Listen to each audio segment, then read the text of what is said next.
네, 오늘은 시각을 바꾸는 힘을 기르자라는 제목으로 시각을 바꾸는 힘, 거기 좀 집중을 해서요. 지난주에 영적 인테리어를 하자 이런 말씀을 여러분에게 드렸는데, 지금 그 인테리어를 뭐 어떻게 해야 되느냐라는 거죠. 인테리어 하자 끝이 아니잖아요. 디테일하게 좀 설계도가 필요하고요. 그래서 이제 지난주에 우리가 바울이 빌립보의 교회에 보낸 편지를 읽으면서 특별히 그 서론 인사말을 했어요. 인사말. 근데 그 인사말에서부터 벌써 좀 사도 바울이 의도하는 바가 있었다, 이런 말씀 여러분에게 드렸죠. 그것은 뭐냐면은 마음이 예수님을 믿고 어떻게 변해야 되는가, 지금 그 지점에 대해서 이야기하고 있고요. 오늘은 시각을 바꾸는 힘, 거기 좀 초점을 맞춰 보도록 하겠습니다. 지난주에 소그룹 예배 때 질문이 외모에 대한 이야기를 하라고 했어요. 그 외모에 대해서 참 많은 이야기들을 여러분이 하셨는데, 사실 제가 여러분들에게 비밀을 하나 말씀드리고 싶어요. 여러분은 눈이 튀어나오거나 광대가 튀어나오거나 턱이 사각형이라 보기 싫은 게 아니라는 거, 비밀은 마음에 있다는 말씀을 꼭 드리고 싶어요. 그게 이제 사도 바울이 하는 얘기고요. 여러분들이 그러면은 마음이 병들어 있다는 걸 어떻게 점검할 수 있냐, 내 마음이 건강한가 아닌가 하는 건, 여러분들이 똑같은 장소에 갔는데 다른 사람들과 그 보는 것이 어떻게 다른가라는 걸 보면 돼요. 나는 뭘 보는가? 그래서 여러분들이 사람을 볼 때도 나는 주로 뭐가 보이는가라는 거죠. 보이는가. 예? 국가를 보더라도 나는 뭐를 보는가 하는 게 중요한데, 그 이야기를 여러분들과 좀 하려고 합니다. 지난주에 인사말이었고, 오늘은 사도 바울이 첫 번째 자기 하고 싶은 얘기를 이제 하고 있는데, 그 얘기의 배경이 되는 이야기를 좀 여러분에게 해야 될 것 같아요. 사도 바울은 지금 로마 감옥에서 이 편지를 쓰거든요. 그러니까 이 편지는 지금 빌립보 성도들에게 쓰고 있지만, 사도 바울이 로마에 있었던 일들을 쓰고 있어요. 로마에서. 그래서 사도 바울이 로마에서 지금 감옥에 있는데, 여기까지의 상황을 좀 재구성을 해드릴게요. 우리가 보통 이제 예수님이 태어나시면서부터 이제 역사가 새로 시작됐다. 그런데 이제 예수님이 태어나셨을 때 로마는요, 1대 황제 아우구스투스예요. 이것도 굉장한 하나님의 어떤 계획인 것 같아요. 그죠? 로마가 이제 주변 나라를 다 정복해가지고 제국을 이루어서 1대 황제가 세워졌을 때 예수님 태어나셨고, 2대 황제 티베리우스라는 황제일 때 예수님 십자가에 달려 죽으시고 부활하셨어요. 이제 여기까지가 역사적인 사실이고, 그 다음에 이제 예수님이 승천하신 다음에 오순절이라는 명절이 바로 찾아왔어요. 우리는 명절 때 대이동을 합니다. 그렇죠? 이제 설과 추석입니다. 근데 우리나라 명절을 생각하면 우린 다 가깝기 때문에 쉽게 가니까 중국의 명절을 한번 생각해 볼게요. 중국이라는 큰 나라, 왜? 로마는 큰 나라였으니까. 중국에는 춘절 같은 휴가를 2주에서 3주 준다고 합니다. 한 번 이동하는데 엄청 오랜 시간이 걸리는 거죠. 이것은 또 돈도 굉장히 많이 듭니다. 자, 내가 유대인 정체성을 가지고 있습니다. 근데 유대인은 명절이 3번입니다. 유월절, 초막절, 이거는 우리의 설과 추석과 비슷합니다. 근데 유대인들에게 이제 중간에 절기가 하나 더 있습니다. 이게 이제 오순절이라고 하기도 하고 맥추절이라고도 하는데, 왜 오순절이냐면 첫 번째 절기로부터 50일 정도가 지나기 때문에 오순절이고요. 왜 맥추절이냐면 추수를 시작하는 시기이기 때문에 그래요. 예수님이 6월절에 돌아가시고 40일간 제자들에게 부활하셔서 가르치시다가 떠나시니까 며칠 안 남죠. 오순절이라는 이제 이 명절이 와요. 이 명절 때는 당시에 로마 제국 안에 흩어져서 살던 유대인들 중에서 신앙이 신실하고 또 경제적으로도 좀 부유한 사람들이 이제 예루살렘을 직접 찾아갑니다. 직접 찾아가서 거기서 예배를 드리고, 쉽게 말하면 이제 유대인식의 제사를 드리면서 명절을 지내는데요. 그때 어떤 일이 벌어졌냐면은 베드로 사도가 예수님의 죽으심과 부활을 중심으로 해가지고 복음을 전합니다. 근데 그날 어떤 역사가 일어났냐면, 자, 이제 유대인들은 원래는 아람어를 쓰는 사람들이에요. 이제 고대에는 히브리어를 썼는데 식민지 생활을 오래 하다 보니까 자기 말을 소멸하고 그 말과 가장 가까운 아람어라는 말을 이제 쓰기 시작하는데, 지금 시리아나 이런 쪽에서 쓰는 말이죠. 그 말들을 썼어요. 근데 베드로가 이제 그 말로 설교를 했는데 당시에 이 로마에서 주된 언어는 라틴어와 헬라어입니다. 그렇죠? 그리스어. 왜냐하면 고대 그리스어를 주로 로마 제국의 동쪽은 많이 사용했어요. 우리가 알고 있는 동로마 제국 쪽. 그다음에 서로마 제국 쪽은 이제 라틴어를 사용했는데 그때 로마나 이런 여러 거점 도시에서도 사람들이 왔어요. 그럼 언어가 다 다른 거예요. 근데 그날 일어난 현상은 뭐냐면 그게 정말 직역해서 번역으로 들린 건지 성령께서 각자 마음에 정말 감동하셔서 그 말씀이 역사를 한 건지 뭐 그것을 우리가 정확히 알 수는 없어요. 그러나 성경이 기록하고 있는 건 뭐냐면 그 오순절에 베드로의 설교를 다 알아들었다는 거예요. 각자 다른 언어를 가지고 있는 사람들이. 그래서 그 복음을 듣고 3,000명이 회개를 합니다. 그리고 세례를 받아요. 이 영향력은 엄청났겠죠. 이 사람들이 이제 오순절이 지나고 각자 자기 도시로 돌아가서 복음을 전하기 시작했고요. 그런 도시들에 이미 그리스도인들이 소수 있었어요. 거기를 사도 바울은 복음 전도하면서 다니다가 이제 빌립보라는 도시에 가게 된 거고, 그래서 그 빌립보라는 도시에서 루디아라는 사람을 만나게 돼서 교회가 세워진 거예요. 그러니까 빌립보는 사도 바울이 갔던 도시. 근데 사도 바울이 아직 가지도 않고 복음 전한 그 도시가 있어요. 거기가 어디냐면 로마예요. 로마서에서는 사도 바울이 내가 앞으로 여건이 되면 로마에 꼭 가고 싶다라고 이렇게 하는데 요 사이를 여러분 잘 보세요. 오순절이 끝나고 유대인들이 복음을 들었죠? 그죠? 그 사람들이 흩어져서 로마에도 소수의 유대인 그리스도인들이 복음을 전했다 이거예요. 근데 4대 황제, 로마가 1대는 아우구스투스, 2대는 티베리우스, 3대는 칼리쿨라, 4대는 클라우디우스라는 황제인데 그 클라우디우스라는 황제 때 유대인을 로마에서 추방하게 돼요. 이거는 누구를 통해서 나오냐면 여러분들이 말씀을 열심히 들었으면 브리스길라 아굴라 부부, 그죠? 항상 어떤 부부가 너무 신실하게 주님 나라를 위해서 헌신할 때 최고의 칭호예요. 그 브리스길라 아굴라가 로마에서 추방된 사건이 고린도후서 18장에 나오는데 그 브리스길라 아굴라 부부가 추방될 때 많은 유대인들이 추방됐어요. 그러다 보면 로마에 예를 들면 교회에 좀 리더급들이 빠져나간 상태죠. 그래서 사도 바울이 그 공백을 메우기 위해서 로마서를 썼을 것이라고 학자들은 추정을 해요. 그럼 정리할게요. 처음에 이 로마 교회를 세운 사람들은 오순절에 왔던, 그래서 회심한 그리스도인들이었을 텐데 이들이 복음을 전하다가 클라우디우스 4대 황제 때 로마에서 쫓겨나고 그리고 사도 바울이 거기다가 편지를 썼어요. 이게 이제 AD 50년대에 일어난 일이고 이제 나중에 다시 유대인들이 복귀하죠. 추방령이 계속되겠어요. 추방했다가 이제 정치적인 어떤 변화가 있으면 다시 오기 시작하죠. 그래서 AD 54년에 여러분이 잘 아는 5대 황제 네로가 즉위를 하는데 그때부터 다시 유대인들이 황제가 바뀌었잖아요. 뭐 여러분 정권이 바뀌면 세금 내는 것도 바뀌고 범칙금 내는 것도 바뀌고 좀 바뀌잖아요. 추방령이 좀 약화되면서 다시 이제 로마에 그 유대인 지도자들이 들어갔는데 가보니까 이미 사도 바울이라는 사람이 잘 알려져 있는 거예요. 어떤 마음이 들까요? 오순절에 와서 은혜 받고 교회를 세웠던 사람들이 로마 교회에 자기도 모르는 사이에 좀 주인이다.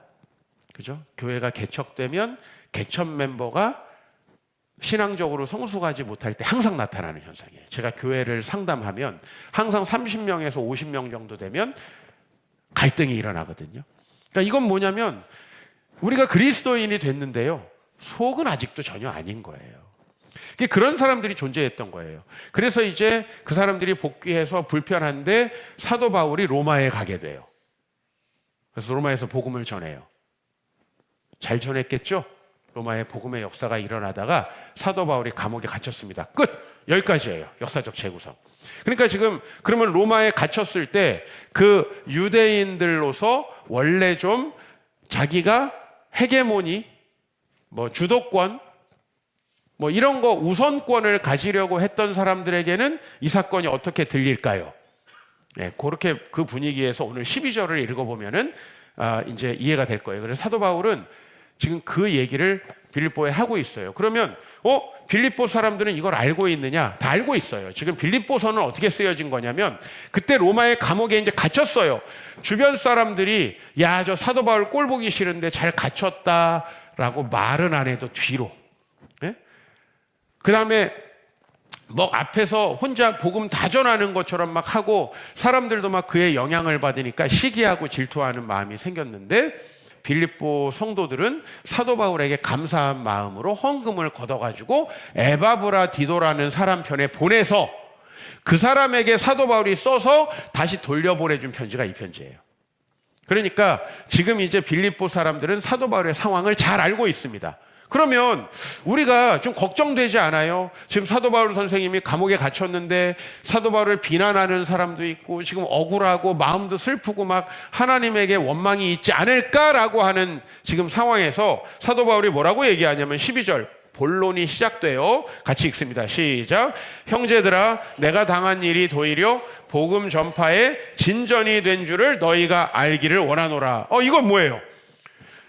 빌립보 성도는 되게 지금 걱정하고 있습니다. 그리고 사람들은 자기 수준에서 생각하잖아요. 되게 짜증나겠다, 힘들겠다, 나 같으면 감옥에 갇히면은 나는 예수님 안 믿는다, 막 이런 생각하고 있는데 오늘 여기 보니까 내가 지금 감옥에 갇힌 일이 도리어 복음 전파에 진전이 됐다라고 하는 거예요. 그러면서 사도 바울이 각도를 보여주는 거예요. 18절 말씀. 그러면 무엇이냐? 거칠애로 하나 참으로 하나 무슨 방도로 하든지 전파되는 것은 그리스도니. 지금 이런 말이죠. 거칠애로 한다는 건 뭐예요? 겉으로는 사역하고 봉사하고 섬기는 것 같지만 내면으로는 저 사람 꼴보기 싫어, 내가 더 열심히 하는 거예요. 겉으로는 열심히 봉사를 하지만 사실은 저 사람보다 더 인정받고 싶어서 교회 안에서 이렇게 봉사하는 거예요. 예? 사실 굉장히 수고하고 열심히 하지만 사실 욕먹기 싫어서 하는 거예요. 뭐 이런 동기들. 저는 그런 동기들을 배제하려고 굉장히 노력을 많이 합니다. 왜냐하면 그게 여러분에게 별로 도움이 안 돼서 그래요. 여러분들이 그런 마음으로 섬기면 결코 신앙이 성장할 수 없어서 그래요. 저는 보려고 노력해요. 또 어떤 마음으로 하나, 그리고 가끔 물어봐요. 이렇게 하는 사람들이 있었는데 사도 바울은 이렇게 얘기하는 거예요. 너무 쿨하게. 아니, 거칠애로 하든 참으로 하든 내가 감옥에 갇히니까 열심히 한다는 거예요. 사도 바울을 평소에 추종하고 존경하던 분들은 선생님이 이제 감옥에 들어가셨으니 내가 해야 된다라고 하면서 분연히 일어나서 전도를 하고, 사도 바울이 꼴보기 싫었던 사람들은 이때다 이제 하나님이 우리에게 기회를 주셨다, 맞는 말인지 모르지만 열심히 했어요. 근데 사도 바울은 뭘 보고 있냐면요, 전파되는 것은 어차피 그리스도 아니냐. 아니, 내가 주의 복음을 위해서 살아가고 있는데 전파되는 건 그리스도 아니냐. 자기가 얼마든지 다른 게 보일 수 있잖아요. 바울은 그리스도가 보이는 거예요. 이게 복음의 힘이라는 거예요. 바울이 왜 다른 사람보다 탁월하게 쓰임받고 수많은 동역자들이 그에게 갔냐면요, 결국 사람들은 안다는 거예요. 그 속마음을. 그 사람이 뭘 보는지를 안다는 거예요. 그거가 너무 중요하다는 거예요. 이 로마에는 자신만 보는 그리스도인들이 많았어요. 지금 복음 전파되는 건 관심 없어요. 내 영향력이 줄어들고 있네? 이것만 보이는 거예요. 그렇죠? 이게 얼마나 심각해요. 시기, 질투, 열등감으로 사역해요. 그리고 상대방에 대한 경쟁심으로 전도해요. 교회가 여러분 되게 낭만적으로 좋은 곳일 것 같지만 교회는 이런 싸움장이고 각축장이에요. 그럼 뭐냐면 우리가 뭘 보느냐 하는 거예요. 이렇게 주님 나라를 위해서 사역하지만 하나님 나라를 누리지 못하는 이들, 참 안타깝다는 거예요. 그죠? 물론 교회 다니면서 하나님 나라고 뭐고 난 아무것도 안 한다, 이런 분들이 더 밑에 있겠죠. 그죠? 그러나 지금 주님 나라를 위해서 열심히 복음을 전하는데 마음은 여전히 병들어 있는 사람들, 주님의 사랑 받지 못하고 공동체에서 존경과 명예도 받지 못해요. 그리고 그 공동체는 깨어지게 돼 있다는 거예요. 이 보이지 않는 시험들, 빌립보서 1장 17절에 그들은 나의 매임에 괴로움을 더하게 할 줄로 생각하여 순수하지 못하게 다툼으로 그리스도를 전파하느니라. 정말 유치하죠. 근데 이 유치한 마음들이 우리에게 다 있다는 거죠. 그죠? 이거 어떡하죠? 네.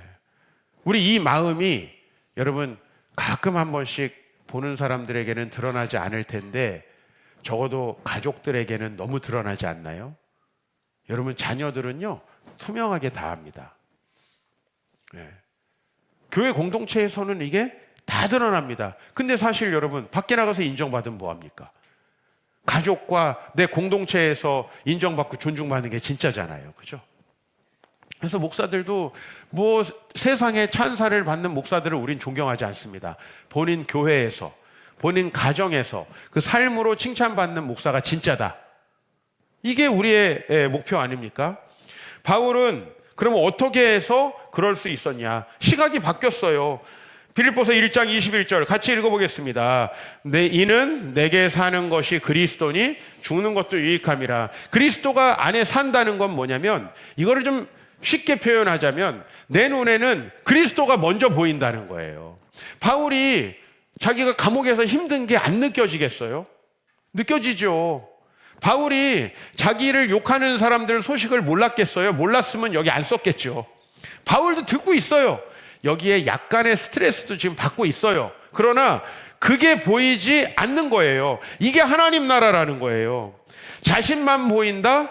이게 문제라는 거죠. 여기서 비난하고 질투하는 사람들이 왜 안 보이냐 하면 내가 중심이 되면 비난하고 나에게 뭐라고 하는 게 너무나 크게 들려요. 남들이 여러분 비난하고 손가락질하면 그것 때문에 잠 못 자는 분들, 그 왜 그런지 아세요? 비난 때문이 아니에요. 내가 너무 내가 내 안에 꽉 차 있기 때문에. 그 내가 나만 보이는 거예요. 우리가 생각해 보세요. 하나님이 우리를 위해서 하신 일이 얼마나 많고 지금도 얼마나 많은 역사를 하고 계세요. 그거를 보면은 사실은 사람들이 욕하고 오해하는 건 너무 당연해요. 솔직히 말해서 우리도 그렇잖아요. 뭐 우리가 엄청 별다른가요? 그러니까 좀 이해가 되죠.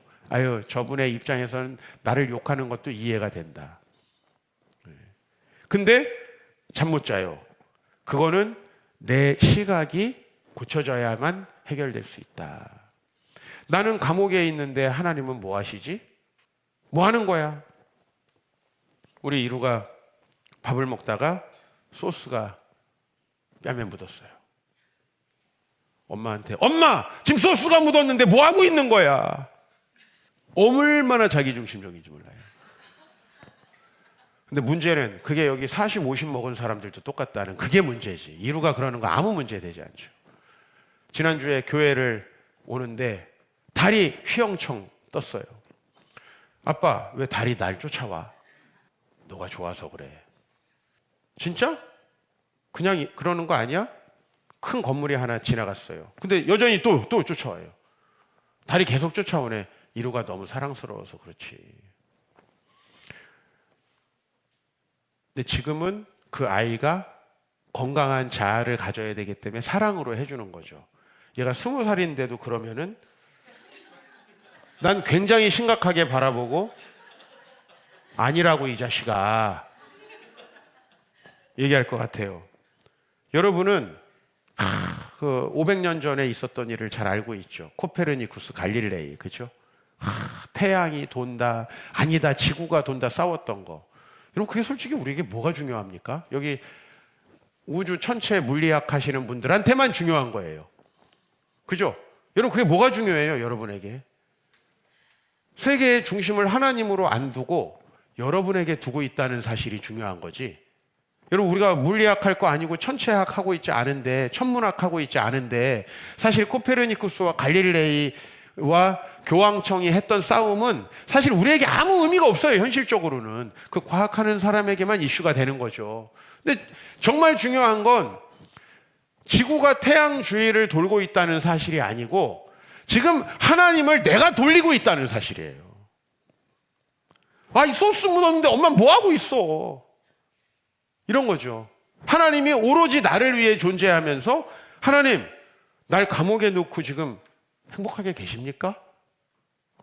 우리 실제로 이렇게 생각한다는 거예요. 그러니까 이건 뭐냐면 수많은 일들 중에 나에게는 그것만 보인다는 거죠. 나에게 관련된, 특히 내 역경과 고난과 관련된 일들. 자, 이런 분들이 가지고 있는 특징은 뭘까요? 억울함이죠. 억울함, 자기 연민. 이게 기본적인 특징이죠. 제가 그걸 절대 비난하려고 오늘 이 설교를 하는 게 아닙니다. 여러분이 그렇게 살아가면 아무리 여러분들이 좋은 외모와 훌륭한 스펙을 가져도 별 것 없는 인생이 될 것이기 때문에 제가 말씀드리는 것입니다. 어떤 이들은 투쟁으로, 어떤 이들은 착한 뜻으로 그리스도를 전파합니다. 왜 그렇습니까? 한쪽은 그리스도가 보이는데요, 한쪽은 내가 보이기 때문이죠. 사실 거의 대부분의 문제는 이것에서부터 시작되는 거예요. 그죠? 한마음이 되어서 공동체가 된다는 거, 이 기초는 가정이죠. 여러분이 공동체에서 생기는 문제는요, 너무 고스란히 훨씬 심각하게 가정에서 먼저 생깁니다. 교회에서 나밖에 모르는 분이 그래도 여기선 참아요. 네, 여기선 창피하니까. 가정 가면 100% 여과 없이 아마 그것이 배우자에게나 아이들한테 투영될 텐데요. 아이들이 처음에는 엄마가 진짜 억울한지 아는데 크면 다 압니다. 그 억울해하는 엄마 때문에 아빠가 얼마나 힘들었을지. 반대도 똑같아요. 우리가 좋은 가정을 얻는다는 거, 좋은 공동체를 얻는다는 게 얼마나 중요해요. 여러분에게 있어서 자녀에게 좋은 것 딱 2가지 물려줄 수 있잖아요. 우리가 좋은 대한민국까지 물려주긴 쉽지 않죠. 우리가 무슨 대한민국 어떻게 바꿔요? 근데 우리가 나름대로 물려줄 수 있는 좋은 거는 가정과 공동체인 것 같아요. 이 2가지만큼은 우리가 그래도 만들어갈 수 있고, 그 다음에 우리 교회 아직도 작잖아요. 그죠? 몇백 명 안 되잖아요. 여기는 한번 우리가 어떻게 볼 수 있는데 몇만 명이 있는데 여러분이 가서 뭐 어떡할 거예요? 그죠? 그러니까 이 공동체, 여긴 진짜 공동체라고 할 수 있어요. 여기는 우리가 바꿔갈 수 있습니다. 내가 보이지 않고 주님이 보이게 되기를 축복합니다. 그게 바로 빌립보서 1장 27절에 이제 사도 바울이 1장을 정리하고 있는데요. 오직 너희는 그리스도 복음에 합당하게 생활하라. 이건 당위의 문제가 아니고 여러분들이 정말 하나님 나라를 누리기 위해선 필수적으로 선택하고 훈련돼야 되는, 왜 복음에 합당하게 생활하나? 목사님이 예배 때 안 늦게 하려고? 여러분, 그거는 예배를 잘 드리고 주님을 만나게 하기 위함이죠. 예배 전 10분 캠페인을 하고 있습니다. 오늘도 한 20여 명은 또 안 지켜주셨어요. 근데 그거 제가 저 위에서 하는 것도 약간 있습니다. 솔직히 늦는 게 너무 싫습니다. 저는 개인적으로. 주님은 뭐 괜찮으실지도 모를 것 같아요. 전 너무 싫습니다. 그렇게 예배를 취급하는 여러분들이 잘 될 것 같은 생각이 잘 안 듭니다. 솔직히 얘기해서. 그 제 마음이고요. 뭐 하나님이 아니신 것 같으면 계속 그렇게 하십시오. 괜찮습니다. 더 중요한 건 하나님이니까. 근데 중요한 건 여러분들이 정말 복음을 깨달았다면, 그 복음에 대해서, 그 복음이 여러분에게 유익을 누리게 하고 싶다면요, 이게 너무 필요하다는 거죠. 사도 바울은 진정으로 복음을 깨달았죠. 사도 바울은 진짜 시각이 바뀌었어요. 말만이 아니라. 그래서 3장에 보면은 이런 말씀이 있어요. 내가 무엇이든지 내게 유익했던 것들. 이건 뭐냐면 내가 내 시각으로 봤을 때 너무 좋았던 것들이죠. 그것이 그리스도를 위하여는 해로 여기고, 모든 것을 해로 여김은 내 주 그리스도 예수를 아는 지식이 더 구상하기 때문이다. 이거는 시선의 변화를 얘기하는 거예요. 이게 내가 되게 중요해 보였는데 이제는 이게 더 중요하게 보인다. 여러분이 뭐가 중요하게 보이느냐에 따라서 배우자도 선택하고 또 직장도 선택하고, 그 다음에 여러분이 뭘 살지, 돈을 뭐에다 쓸지도 다 결정되잖아요. 그 시선, 그 시각, 이게 사실은 변화가 나타나는 게 복음이다, 이겁니다. 시각을 바꾸는 힘으로 여러분 마음이 인테리어 될 수 있길 축복합니다. 마음의 질병을 치유하는 건 의외로요, 여러분이 그 마음의 병에 집중하는 것이 아닙니다. 이거 잘 들으셔야 됩니다. 여기 진짜 내 마음의 병에 집중하기 위해서는 나는 왜 이럴까 거기에 집중하는 게 아닙니다. 되게 의외의 치료법이 있는데요, 성경은 하나님께 집중하라는 겁니다. 하나님을 보는 훈련을 계속 하라는 겁니다. 그럼 어느 날 내가 그렇게 나만 보던 사람이었나? 라는 걸 잘 모르고 있을 때 남이 얘기합니다. 야, 너 되게 바뀌었다. 우리가 사람이 뭘 보는지는요, 다른 사람 보면 알 수 있어요. 나는 그 변화 과정 속에 있기 때문에 잘 보이지 않습니다. 그러나 주변 사람은 확실히 보입니다. 하나님께 몰입하는 겁니다. 따라해 보십시다. 하나님께 몰입하면 마음의 병이 치료된다. 이게 진짜입니다. 그리스도께 집중하니까 자기의 환경이 안 느껴지는 거죠. 이걸 보고 빌립보 성도들이 얼마나 사도 바울을 존경하고 여기서 치료를 받았을까요? 얼마나 치료를 받았을까요? 그래서 이 편지가 너무 귀한 겁니다. 내가 아니라 그리스도에게 집중하는 훈련, 이거 너무 추상적으로 들리죠? 이런 거예요. 아이들이 게임에 집중할 때 아이들에게 게임에 집중하지 말라고 잔소리를 하는 게 치료법이 아니다. 제가 굉장히 많이 얘기해요. 어렸을 때부터 빌드업을 해야 돼요. 운동을 좋아하고 사람들과 대화하는 걸 좋아하게, 불편하지 않게 만들어줘야 돼요. 혼자 있는 시간은 아이들한테는 굉장히 견디기 어려운 시간이에요. 그 시간에 게임밖에 할 수가 없어요. 어른으로 말하면 TV예요. 난 게임 안 한다고 좋아하지 마세요. 아니면 다른 영상이겠죠. 하나님께 집중하면 내가 그러한가 하는 것이 그렇게 중요하지 않아요. 자신에게 집중하면 어떻게 되는지에 대해서 어린 왕자가 잘 얘기하고 있습니다. 어린 왕자는 이렇게 돼 있죠. 자기 별에 살다가 지구에 왔다가 자기 별로 돌아가는 이야기죠. 자기 별에서 자기밖에 모르고 살았어요. 그래서 그 별을 떠나버리죠. 자기 사랑하는 사람을 두고, 그게 꽃이죠. 꽃. 사랑하는 사람을 두고 떠나버리죠. 지구에 오다가 6개의 행성을 들립니다. 근데 그 첫 번째 행성에는 왕이 살아요. 이 사람의 관심은 저 사람이 내 명령에 복종하는가 복종하지 않는가 하는 거예요.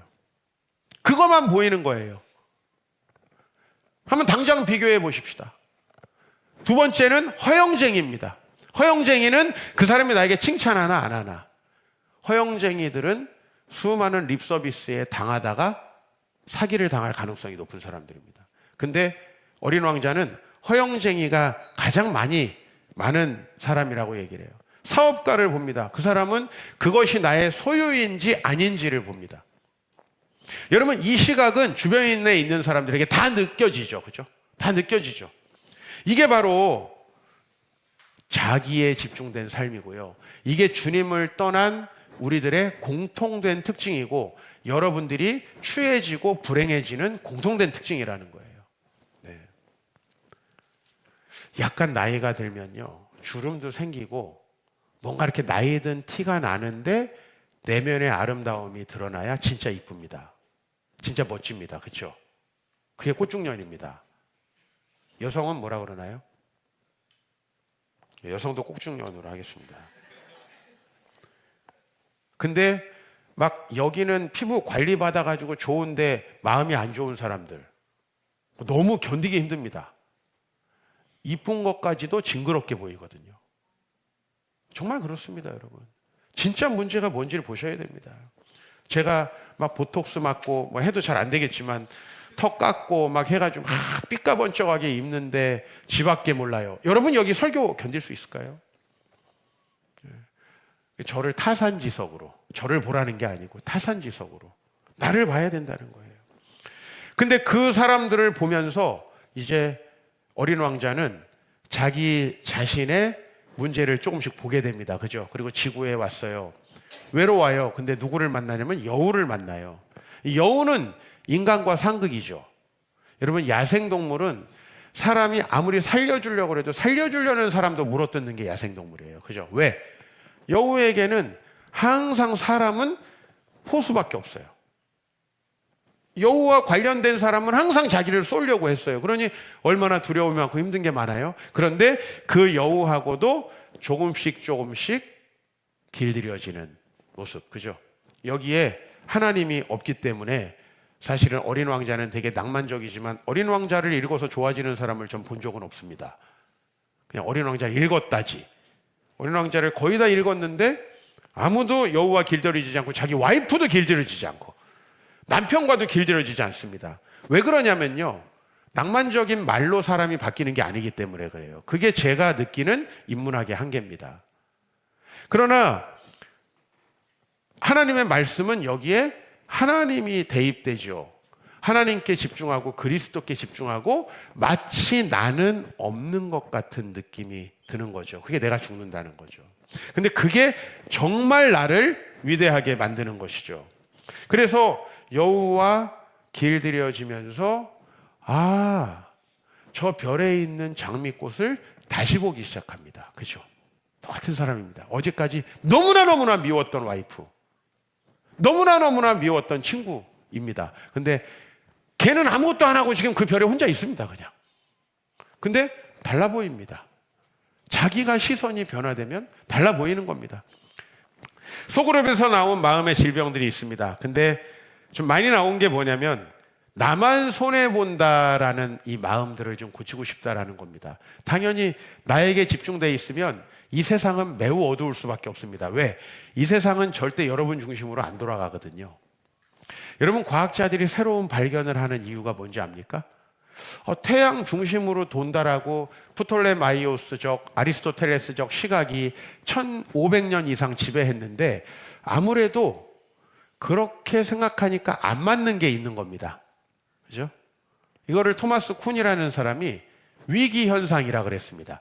기존 패러다임으로 안 맞는 현상들이 벌어지는 거예요. 여러분, 세상이 여러분 중심으로 돌아가요? 네. 여러분 옆에 있는 배우자가 여러분 중심으로 살아주기를 원하죠. 절대 그런 일은 일어나지 않습니다. 그 사람도 자기 중심으로 여러분을 돌리려고 합니다. 서로 이용하는 거죠. 그런 일 벌어지지 않아요. 그러니까 여러분은 내 중심으로 돼 있을 때 계속 자기 연민에 빠질 수밖에 없어요. 우울과 무기력으로 자주 빠져든다는 마음도 있었고요.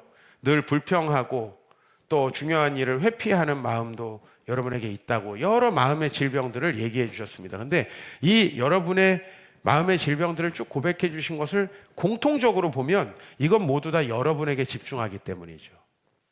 정말 중요한 거는 뭔가라는 거죠. 여러분의 마음이 병들어 있다는 거고, 이게 바로 하나님께서 우리에게 복음을 주신 이유이죠. 진정한 여러분 변화를 원하기를 소망합니다. 피트니스 클럽 다니면서 근육은 전혀 발달하지 않는다면 이게 무슨 의미가 있고, 교회에 다니면서 계속 자아에 몰입하고 있다면 이게 무슨 의미가 있습니까? 학교에 다니면서 전혀 배우는 게 없다면 학교는 뭐하러 다닙니까? 그죠? 그래서 사도 바울이 계속 얘기하는 겁니다. 오직 너희는 그리스도 복음에 합당하게 생활하라. 저는 이 두 마음을 극적으로 느꼈던 사람입니다.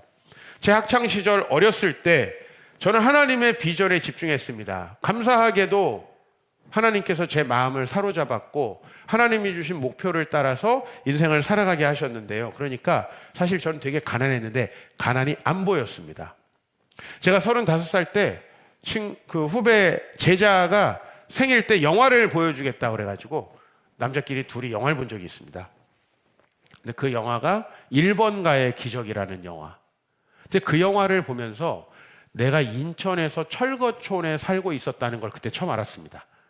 그러고 보니까 인천 만수동에 만수 주공 아파트가 들어오던 그 자리에 철거할 때 제가 거기 살고 있었는데 나는 단 한 번도 내가 철거촌이 내에 살았다는 걸 사실 생각하지 못했어요. 이 바보 같음이 얼마나 감사한지 몰라요. 내가 어디 살고 있는데 인식하지 못하는 거예요. 이게 얼마나 감사해요. 가난이 안 보였어요.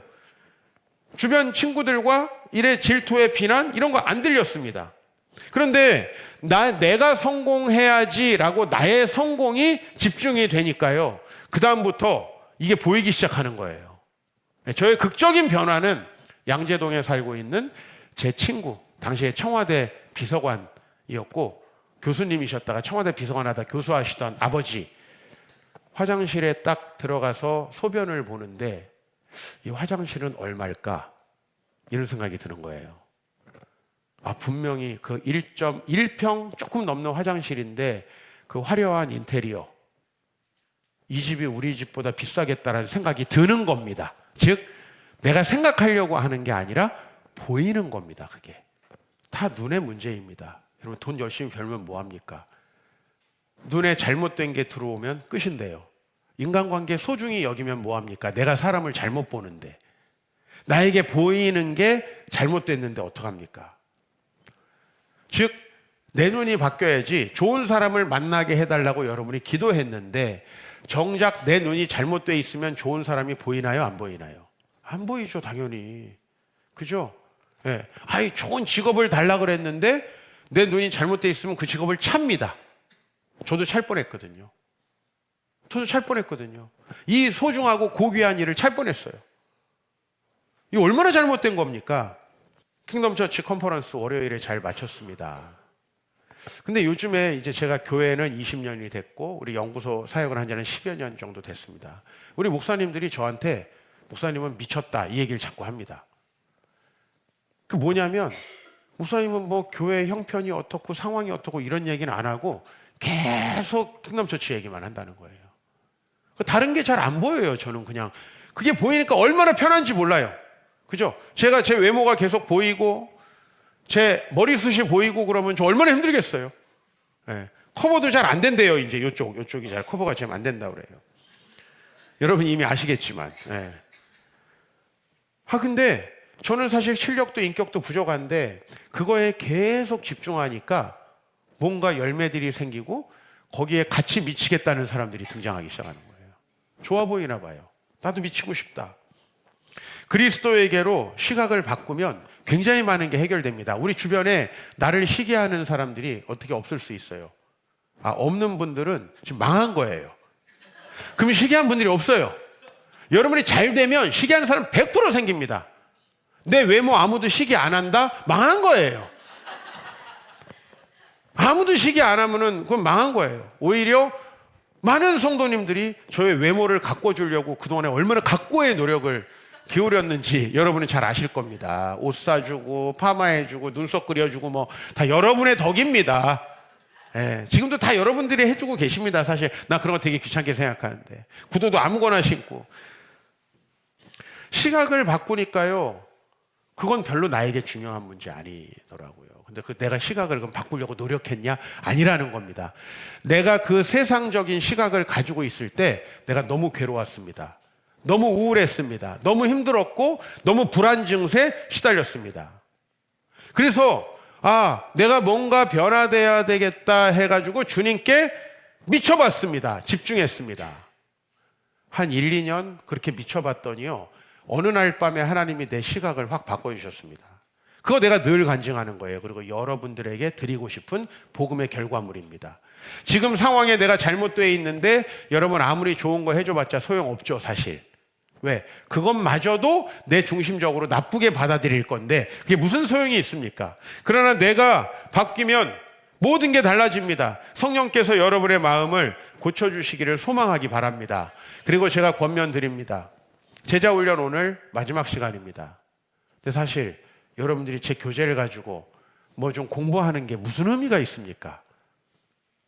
제자훈련은 지금부터입니다. 저는 여러분들이 그 말씀대로 신앙적인 세계관을 가지고 작은 행동이라고도 시작하는지 볼 것입니다. 왜 보냐면 감시하려고 그러는 게 아니라 그게 안 된다면 어차피 소용없는 겁니다. 모든 훈련은. 그죠? 제가 여러분에게 또 다른 지식 안 가르치잖아요. 왜냐면 저 본 거 많고 아는 거 많습니다. 근데 그거 일일이 여러분에게 가르치는 것보다 요 정도만 하십시오라고 해서 저는 짧게 만들어 놓은 겁니다. 그 이상 배울 필요도 없어요. 근데 중요한 건 그거를 훈련해서 내 마음이 바뀌면 모든 게 바뀌는 거예요. 그래서 반복된 말씀 훈련. 여러분 사람이 뭔가 마음이 병들어 있고 뭔가에 중독돼 있으면 그거 갑자기 안 되죠. 어느 날 친구들이랑 점백친 고스톱 점백친 애는 금방 재밌는 거 생기면 그거 포기합니다. 근데 도박으로 깊이 빠졌던 사람들은 갑자기 안 바뀌죠. 그죠?